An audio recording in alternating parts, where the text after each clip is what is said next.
Welcome to the Retro Sega Wonder Show. I'm Sir Nigel, and today we're going to play Marvel Land. Marvel Land was released by Namco in the arcades in 1989, and then later on it came home to the Sega Genesis in 1991. As you can see, it's a platformer. It's sort of Namco's answer to Super Mario. Some of these thingies that say push, you can push, and some of them you can't. Where's the jump? There's the jump. Okay. And of course you have to avoid those guys. See, this one you can push. You get some beautiful snacks. This has an amusement park theme to it. At least this level does. In fact, I think the whole world is supposed to be something like an amusement park world, but the storyline is the storyline that we're all very familiar with, where someone has taken a beautiful princess and it's our job to rescue her. There are power-ups, like in most platformers of this sort and variety. Come on, there we go. Except with this particular power-up, it lets you do an attack. Although the more you use it, the more it gets used up. Now this section here always reminds me a little bit of Sonic, where you're trying to get to just a very specific point, yes, to complete the level. Do do do do do.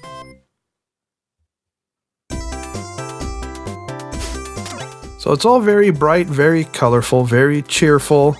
You're in a happy amusement park while everything is trying to eat you. Also, with this particular power-up, you can use it to collect items that are just out of reach, like that. And I'm sure that having clouds floating around an amusement park is perfectly natural and normal.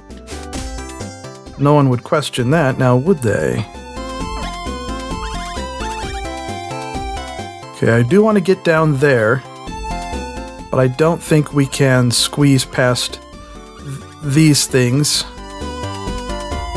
if we drop down. So we'll collect, what's that, wings and an L.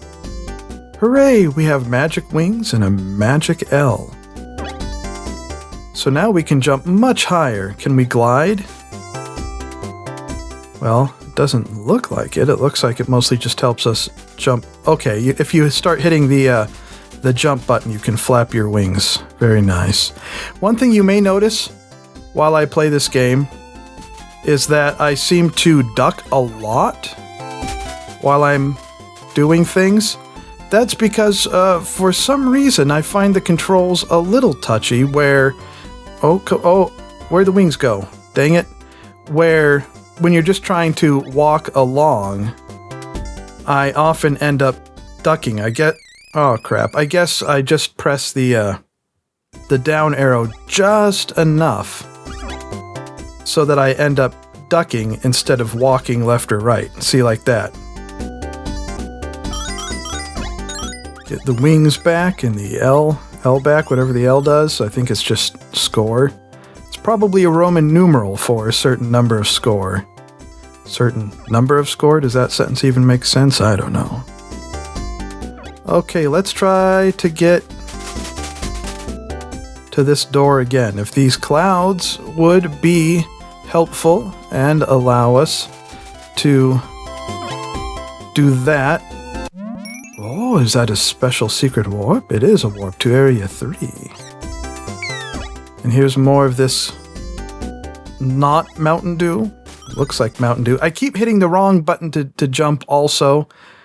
I'm used to B being a jump button, but in here, A is your jump button, and B is your attack button when you have an attack you can do. And that's it. C is just another jump button. So of course, we're just seeing how far we can get on one regular playthrough. Also, when you jump on something, like one of these creatures here, if you hold down the jump button, it makes you jump higher. There are a few Oh, okay, don't hit those. There are a few elements that are unique to this platformer, like the teeter-totters, if you want to call them that. And a big old ice cream cone that looks like it's partially made out of vegetables, which I'm sure is delicious. In order to get a lot of these things, the drinks, you do have to jump off the top of some of these creatures. Wait, what's down there? Okay, I wonder if we hold down, will it allow us to... No, it doesn't shift the view down farther. Drat.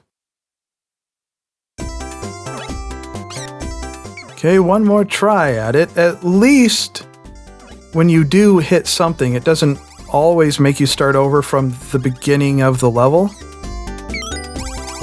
If you've gotten farther into the level, it will often start you off closer to where you hit something. He's playing some Minecraft? Oh, drat. Oh well. Wait, I thought that was it. Okay, we'll give it one more try. This game also has a password feature. Hooray! And there's the password. So that is Marvel Land. What are my thoughts on it? I like the atmosphere of the game. I like how it's an amusement park and it's bright and colorful and cheery. The controls are just a little slippery for my liking. You can see how we slide around on the screen there. So I think the controls could be a little tighter and a little more accurate. But the game does have some fun platforming elements if you can get the controls to work for you the way you want them to work.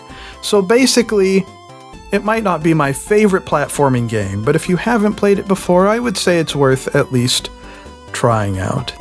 So that's going to do it for this video. Retro thumbs and up votes are magic, just like you. Tune in again next time for more. And thanks for watching the Retro Sega Wonder Show.